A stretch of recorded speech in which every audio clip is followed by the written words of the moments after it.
Good evening, Derby Travers, with the latest from the 6 Newsroom. Melbourne's 15-week COVID-19 lockdown is officially over, with businesses able to reopen and families reunite. Restaurants, cafes, pubs and retail stores could throw open their doors from 11:59 on Tuesday, with some wasting no time getting back into business. It came as Premier Daniel Andrews outlined new rules for home visits, which were curtailed throughout Victoria's devastating second wave, making it difficult for people to see family and friends. 2 adults from one household can now visit another home accompanied by any dependents, with their visits restricted to within the 25-kilometre travel limit and to 1 per day. Home gathering restrictions will remain in place beyond November 8, when the travel limit and the ring of steel separating the city and regional Victoria is lifted.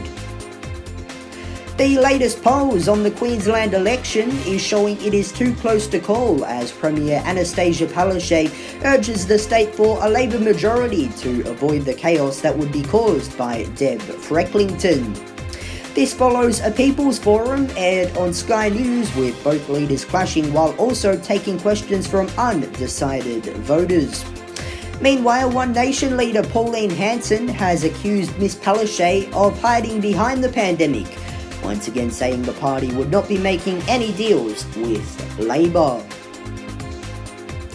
Hundreds of protesters marched through the US city of Philadelphia for a second night, demanding radical justice after police fatally shot Walter Wallace Jr., a black man whose family said he was suffering a mental health crisis when officers opened fire on him. Police say they shot him because he would not drop a knife he was holding. The marches began peacefully but became more confrontational as the evening drew on.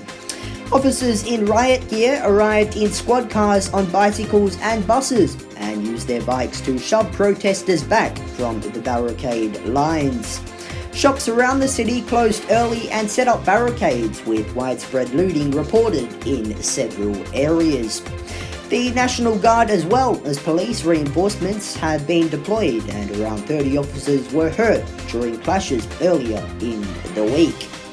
Philadelphia also saw large protests earlier this year over police brutality and racism following the death of George Floyd in Minnesota.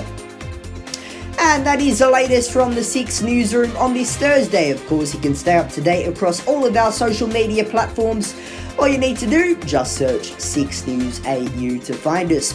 I'll be back with Leo and the team on Sunday. Until then, I'm Derby Travers. Thanks for your company. Good night.